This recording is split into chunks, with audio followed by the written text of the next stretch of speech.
bringing the people behind our food to life. So today we're gonna poach salmon in sake. This is a dish that is inspired by, or kind of the genesis of the dish was camping experiences that I've had with my wife, where with our free time, we like to go out to the coast and camp, and you can buy salmon and clams and mussels and all these wonderful things. And we have this kind of beat up pan that we make the same dish, but we do it over the campfire. But at home, well, let's just get started. We're gonna do this on the stovetop. So we're gonna start out with a couple slices of ginger. I didn't even peel it. It's gonna be in the bottom and we're not gonna eat them. We've got a couple cloves of garlic. We'll just flatten out just a little. And this is kombu, or in Japanese is kombu. It's a giant kelp. So this is a seaweed. This stuff's kind of amazing. It's one of the two foundations of dashi, which is the Japanese soup stock. That's really the flavor foundation of Japanese cuisine. But kombu can be, but I don't feel like personally this is a Japanese dish. Kombu can be used in all kinds of ways in your home cooking, and this is one way that we're going to look at, I don't know, using kombu in a dish that really should lay no claim to be anything other than your own. Salmon fillet, this is about a little over half a pound, it looks like. We're kind of designing this as a dish for two. So we're going to put the salmon fillet on top of the aromatics. Here we have shiitake mushrooms. And these are green onions, and we're going to just kind of tuck the vegetables along the side in a tight little casserole dish. Okay, so to finish building the dish, we're going to add just a little bit of salt. And that's just kind of sprinkled over the top. And this is chicken stock. This is a pint. It looks like we'll probably use almost the whole thing. Cup of chicken stock. So for the sake, this is an American sake. It's a medium dry.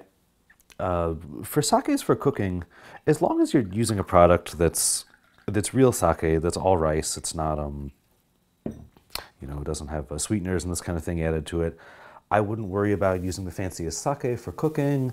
And I think I would never cook with a sake that I wasn't going to drink alongside the dish, and so that's what we have here. And we'll poke everything down. So here, the liquid is just at the top level of of our fish, and the vegetables are just kind of poking around it. We're ready to go to the stove. Put the lid on, and we're going to start it at high heat, just to bring it up to temperature.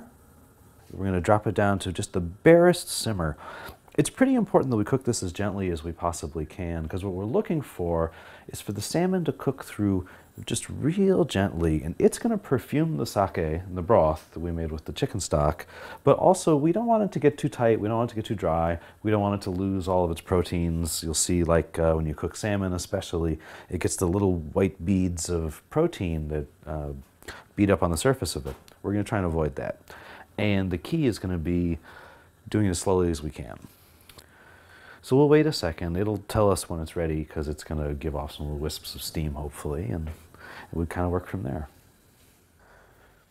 All right, let's take a look and see how we're doing. Okay, excellent. So we're going to turn the heat down, and we're going to skim. This is important. You don't have to do this, but one of the keys with a simmered dish like this to good flavor is, especially after it hits that first real simmer, skimming off all the impurities that come to the top. So we're just going to use a spoon and a little dish. It seems like a fussy step, but this really rewards you in the end for just having a real clean flavored broth when the whole thing's done. So the other thing I think we should talk a little bit about is the vessel. So we'll get this down to just a bare simmer. As long as it's flame proof and not too big, you can do this with almost anything. This is like a stovetop casserole that I got at a Korean store. These can be used on the stove, in the oven, and for all kinds of things. And I like it in large measure because of its size. We can put portion of fish for 2 people, and the liquid and the vegetables. And you don't need too much liquid, it's contained. But that said, this is another one from the Korean store that's made out of granite, a frying pan with a lid, this pan that we've got some rice cooking in. You could use anything, there's nothing magical about the choice of pot. So for today we've got this, but I wouldn't go out of my way to pick one up as a prerequisite of making the dish. So we're gonna set this as low as we possibly can. This is something, if you have a diffuser, it's not a bad time to use it. Or at this point, you could put it in a 250-degree oven and go take a shower or something too. All right, let's see how we're doing. Ah, that looks great. Okay, so to finish, we have just the tops of the green onions. They're only gonna take a minute, so we'll tuck them just below the broth.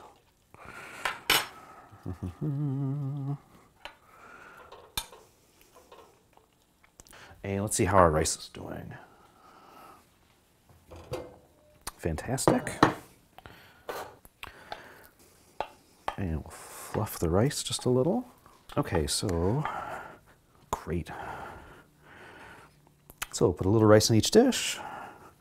This is a partially milled brown rice, but any kind of long grain, short grain, whatever you have or you like, I think will work just fine. Put that back on the stove, and the downside of this cool pot is it's got no handle. But that looks great. And it's pretty easy from here. We'll just divide our fish into portions for 2.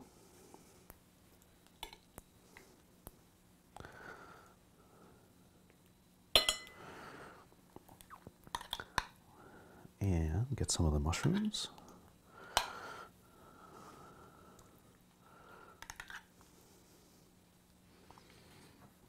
And our green onions.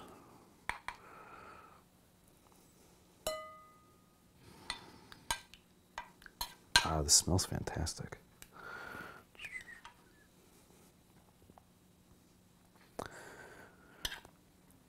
And with the vegetables, the aromatics we put in the bottom, the salmon and the sake and the chicken stock have all combined to make a really kind of rich and delicious broth. We'll just spoon a little of over the top.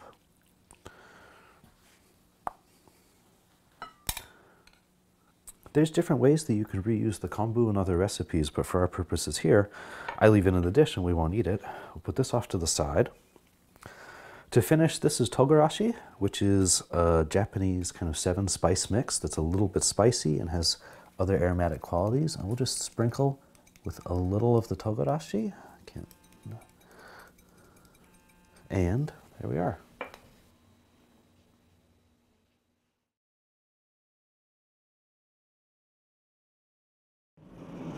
Sake is a rice-derived beverage, so that is the source of the starches that we're going to feed the yeast to make an alcoholic beverage that actually had its beginnings in Japan.